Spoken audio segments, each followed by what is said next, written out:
pembelajaran adalah segala bentuk, alat, teknik, atau sumber daya yang digunakan untuk menyampaikan pesan atau informasi dalam proses belajar mengajar. Media ini berfungsi untuk memperjelas materi pembelajaran, meningkatkan minat dan motivasi siswa, serta memfasilitasi pemahaman konsep yang lebih baik. Secara umum, media pembelajaran dapat berupa bahan cetak, media audio, media visual, media digital, serta alat peraga atau model fisik. Pemilihan media pembelajaran yang tepat harus disesuaikan dengan tujuan pembelajaran, karakteristik siswa, dan konteks lingkungan belajar agar proses belajar mengajar menjadi lebih efektif dan efisien.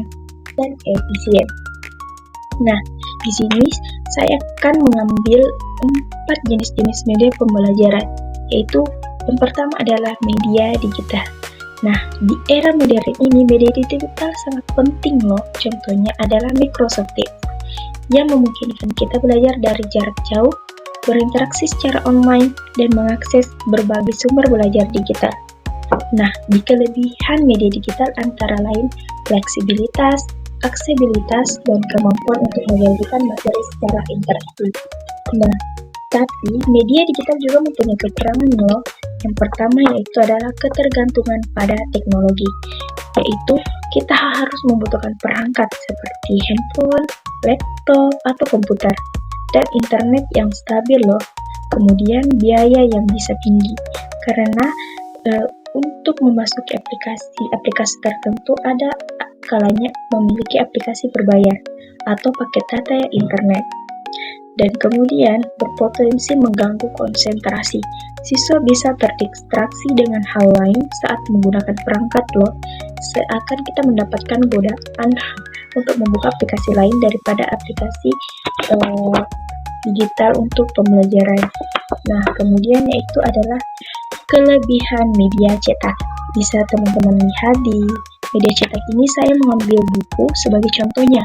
Walaupun sudah ada media digital, media cetak seperti buku tetap relevan loh.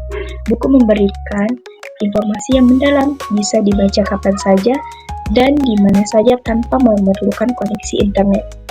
Media cetak juga membantu mengembangkan kemampuan membaca dan memahami teks secara komprehensif. Nah, kelebihan media cetak yaitu yang pertama saya jelaskan tadi yaitu mudah diakses.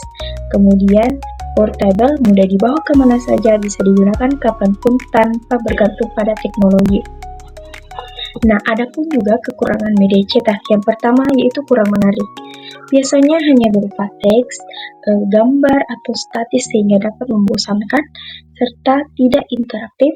Siswa hanya menerima informasi tanpa ada respon balik langsung. Kemudian yaitu adalah membutuhkan kemampuan literasi. Siswa dengan kemampuan membaca rendah akan kesulitan memahaminya. Nah, selanjutnya yang ketiga adalah media audiovisual. Media ini menggabungkan elemen suara dan gambar seperti video pembelajaran. Dengan media audiovisual, materi yang kompleks bisa dijelaskan dengan lebih menarik dan mudah dipahami. Contohnya video animasi yang menjelaskan proses ilmiah atau sejarah dengan visualisasi yang menarik. Nah, kekurangan media audiovisual juga seperti memerlukan sarana dan prasarana, karena seperti proyektor, layar, listrik, dan perangkat lain. Kemudian itu adalah ketergantungan teknologi. Jika terjadi gangguan teknis seperti listrik padam, alat rusak, atau file error, pembelajaran bisa terhambat juga loh. Kemudian itu adalah risiko pasif. Siswa bisa jadi hanya menonton atau mendengar tanpa berpikir kritis jika guru tidak mengarahkannya dengan baik loh. Kemudian yang keempat adalah media proyeksi. Nah, media ini menggunakan alat proyeksi seperti LCD, proyektor untuk menampilkan materi di layar besar. Media proyeksi sangat berguna dalam presentasi di kelas atau seminar karena memungkinkan semua peserta melihat materi dengan jelas.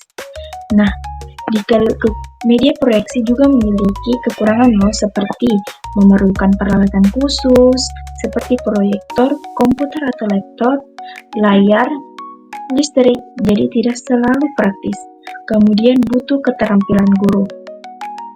Guru harus bisa mengoperasikan perangkat, membuat slide, atau menyediakan media dengan baik. Kemudian yaitu adalah sifatnya pasif jika tidak dikombinasikan.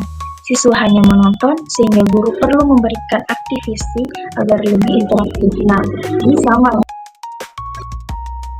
Nah, kesimpulan pada presentasi kali ini adalah mind mapping ini menunjukkan bahwa ada berbagai jenis media pembelajaran yang bisa digunakan sesuai dengan kebutuhan dan tujuan pembelajaran.